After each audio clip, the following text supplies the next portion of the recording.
E aí, pessoal, tudo bom com vocês? Sejam bem-vindos a mais uma videoaula aqui no nosso canal. Sou o professor Tiago e o tema dessa videoaula é a radioatividade. Bom, primeiramente, vamos começar falando um pouquinho sobre a radiação ultravioleta.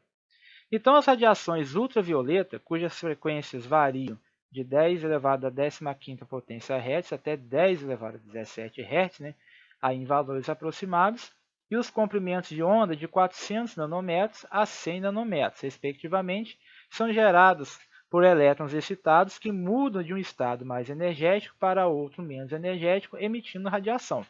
Então, isso é uma pequena definição da radiação ultravioleta, Como a gente já viu, essa geração de radiação ultravioleta, aí através de elétrons excitados, que eles saem lá de uma camada mais externa do átomo e passam para uma camada mais interna. Quando ele faz isso, ele emite radiação.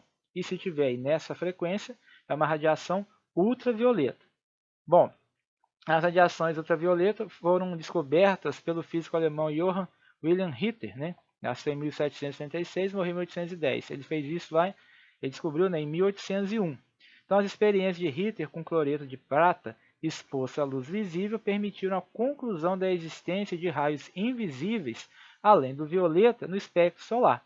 Então, como a gente viu na videoaula passada sobre o espectro eletromagnético, a gente consegue enxergar ali do vermelho até o violeta. Então, acima do violeta, a gente tem a radiação que a gente chama de ultravioleta. Então, para os nossos olhos, essa radiação é invisível.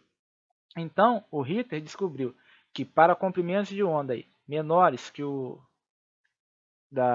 do violeta, então existe outra, a radiação continua existindo, porém ela é invisível aos nossos olhos.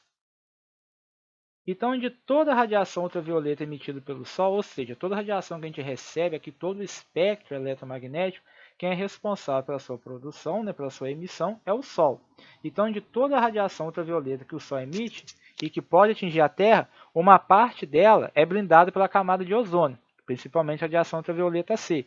Então, é essa daí que vem a importância da camada de ozônio para o nosso planeta, porque ela bloqueia essa radiação ultravioleta, principalmente a parte que é nociva à nossa saúde.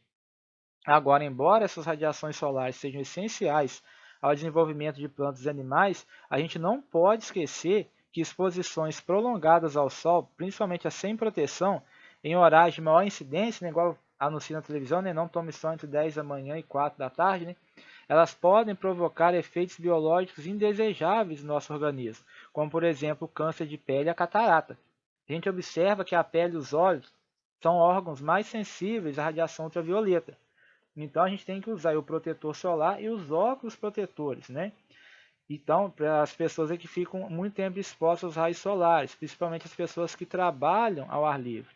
E é importante também você comprar óculos de sol certificado, porque ele precisa ter um filtro de radiação ultravioleta. Porque quando você usa o óculos de sol, aí você está recebendo uma menor quantidade de luz visível. Então, o que a sua pupila faz? Ela dilata.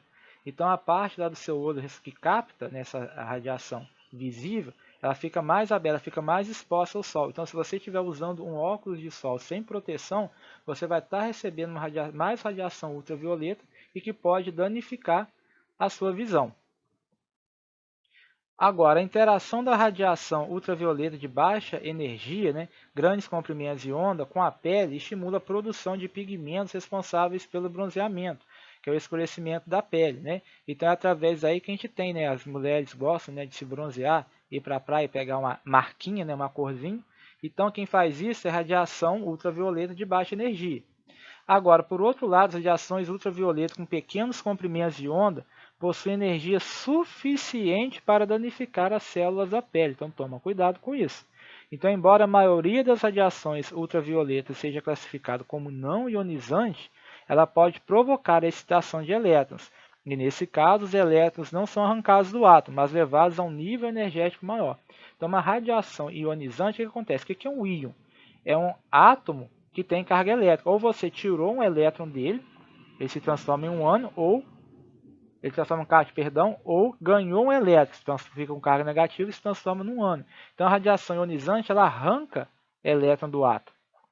Agora, e pode acontecer o caso, como a gente viu aí, de não arrancar o átomo, mas colocar ele num nível energético maior. Então, isso aí é radiação e isso é muito nocivo para a nossa saúde. Agora, vamos estudar então um pouquinho os raios-x, né? Então, aí, em 1895, esse físico alemão da foto, William Conrad Röntgen, usando um tubo com vácuo, um filamento incandescente e alta voltagem, ele conseguiu acelerar elétrons emitidos por um filamento. Aí nessa outra foto aí tem uma foto, mostra o dispositivo que ele utilizou. Então esse dispositivo aí que ele usou, conhecido como tubo de raios catódicos, o Röntgen, utilizou um princípio bem semelhante ao dos tubos de televisão antiga, aquelas televisões antigas de tubo, né? Então quando atingia a tela do tubo, grande parte da energia dos elétrons era transformada em energia térmica. Havia também uma parte que se transformava em energia radiante, que é a que a gente enxerga, radiação visível. A radiação emitida, muito mais penetrante do que a luz, não era percebida pelo olho humano, mas podia sensibilizar uma chapa fotográfica. Desconhecida até então, ninguém sabia quem eram esses raios, né?